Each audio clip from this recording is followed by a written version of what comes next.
Hello everyone and welcome to Metal Detecting Northern Colorado. I am super excited to be here today at the Wyoming State Museum. I'm going to do something a little bit different. This is not going to be a traditional metal detecting episode. In fact, I'm here today to donate one of the things that I found a couple of months ago. If you missed that episode, I'll post a link in the description where you can see this amazing token. But the most amazing thing about the token was where I found it. And that was at an old stagecoach station. But without further ado, I'd like to introduce to you a very special guest. Could you introduce yourself to the folks at home on YouTube? Sure. Hi, my name is Jennifer Alexander, and I'm the supervisor of collections for the Wyoming State Museum. That is wonderful. All right, well, I am super excited. I think without further ado, I'm going to go ahead and hand off. Actually, what I'll do, I think I'll show, for those of you who missed the episode, I'll just do a little close-up here so you can see. This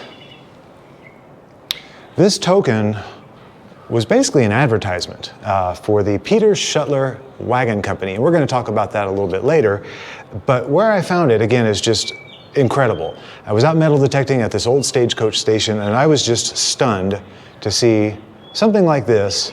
Just a really neat piece of history. So I contacted the Wyoming State Museum, and Jennifer was very nice to oblige, and after I believe there was a meeting that was held about this, and got the thumbs up. And so I'm going to go ahead and hand this to you now. Wonderful. And then if you'd like to, I've got a few questions if you don't mind answering them. Sure, I'd be number happy to. one is, what's going to happen to this thing? Well, we collect all sorts of artifacts for the Wyoming State Museum. We have over 70,000 artifacts in the collection. This, for the time being, will probably go into storage and be cared for the future, preserved for people in the future to learn from. We will fully catalog it, and all of our collections are available to the public online. So people can, even if it's not on exhibit, they'll be able to see it and learn about it on our website. Wonderful. Well, I think you answered my question, and I think that it's going to be preserved forever. Yes. Oh, that's wonderful. That is very true. And what's really interesting backstory is before I went to this site, I had two hopes, and this rarely happens, but I thought it would be interesting to find something valuable like a coin, and I did. And I thought it would also be interesting to find something worthy of donating to a museum. Now, I never expected this to happen, but here we are. So I can't thank you enough. And off camera, we spoke a little bit about the history of not just the Peter Schuttler Wagon Company, but also this local authorized dealer. And if I'm understanding this correctly, the Peter Schuttler Wagon Company would be kind of like Ford. And Mr. Hermann Haas was kind of your local Ford dealer here in Cheyenne. Is that correct? That's the way I understand it as well. Yeah, because on the coin, it actually says that it is Hermann Haas of Cheyenne, Wyoming Territory, who was a dealer in agricultural implements, and he was an agent for the Schuttler Wagon Company.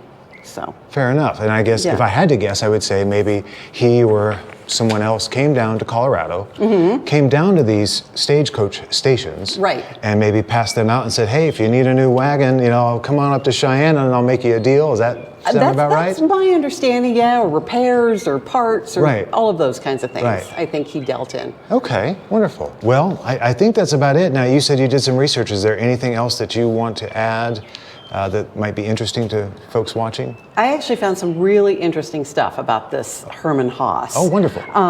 I went to the Find a Grave website, which you can find lots of really interesting information.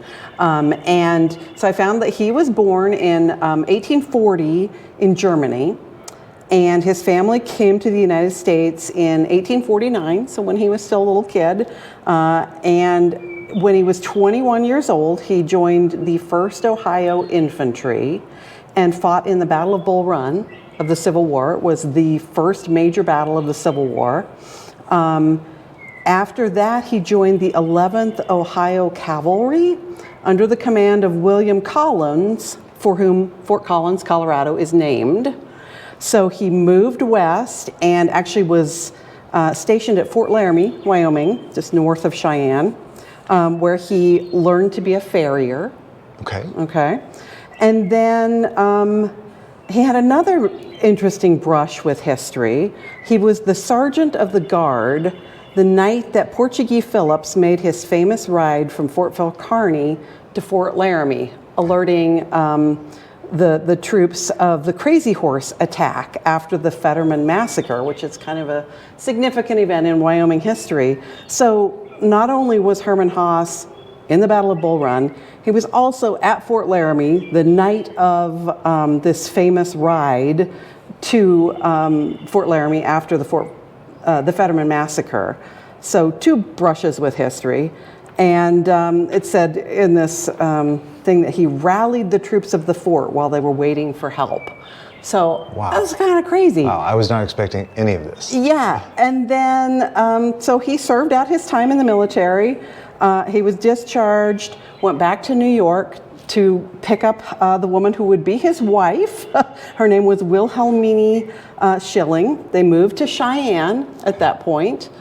And he opened a blacksmith shop with, stuff he learned in the military. He was able to open a blacksmith shop, make a living. His house still stands on Pioneer Avenue here in Cheyenne today.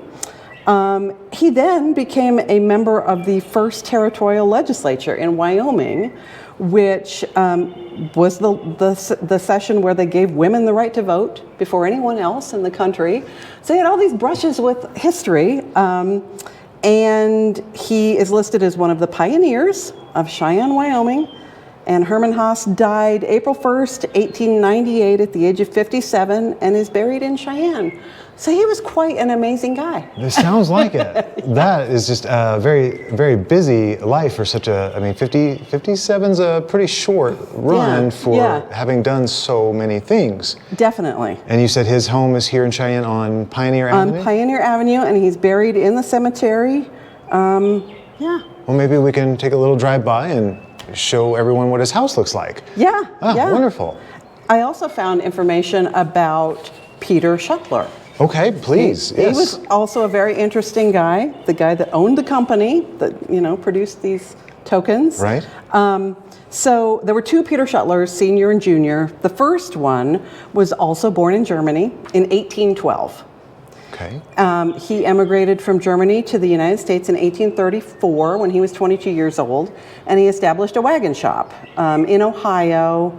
Took advantage of the big demand at the time, the Oregon Trail and the Mormon Trail, built wagons in the mid-1800s. By the mid-1850s, he was one of the leading wagon makers in the United States. So the father died 1865, and his son, Peter Shuttler II, took over the business. By 1880, they had about 300 workers and produced over $400,000 worth of wagons per year. There's a lot of money in those days. Right. Yeah.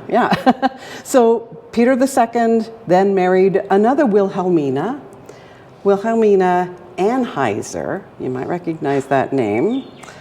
It was her sister, Lily Anheuser, who married Adolphus Busch.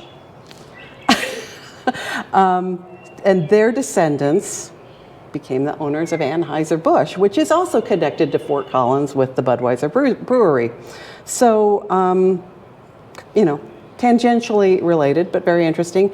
So, but then automobiles came along and the Shuttler Wagon Works came to an end in the mid-1920s. Wow. But 2 very interesting guys. It sounds like it. If you had told me all of this was going to happen when I was digging holes in the ground, I never would have believed any of this. Yeah. So this is all wonderful information. Thank you so much for doing all this. Of course, all this research. I had read that he was a blacksmith. I'd heard that he was from Germany, but I think that's about as far as I got. And I did read that his home was still here in Cheyenne. I don't know if there's some sort of marker out front or not, but we'll find out later. Yeah, but it just shows you how a little metal object from back in the 1800s can connect you to the people who lived then. A lot of the things I've been finding just kind of take me down a rabbit hole, and I think anyone who's into this hobby has found the same thing. If you're interested in the things you're finding, you're hopefully interested in the history behind each piece, and this was certainly a deep rabbit hole. Yeah. And I'm so grateful for your time today.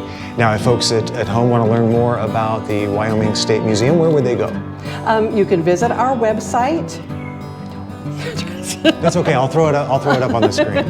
Yeah, you can visit our website 24 hours a day, and you can access our entire artifact collection online and learn more about many different artifacts from Wyoming's history. And of course, if you're ever here in Cheyenne, please stop by, take a look at the museum. It's absolutely beautiful. They have a lot more than just this stagecoach here, but I thought this was a great backdrop. Anyway, it's just right down from the Capitol building. In fact, I think we'll take a little trip there next. Jennifer, thank you so much for your time. I really appreciate it. You're very welcome. I enjoyed it very much. Thank you.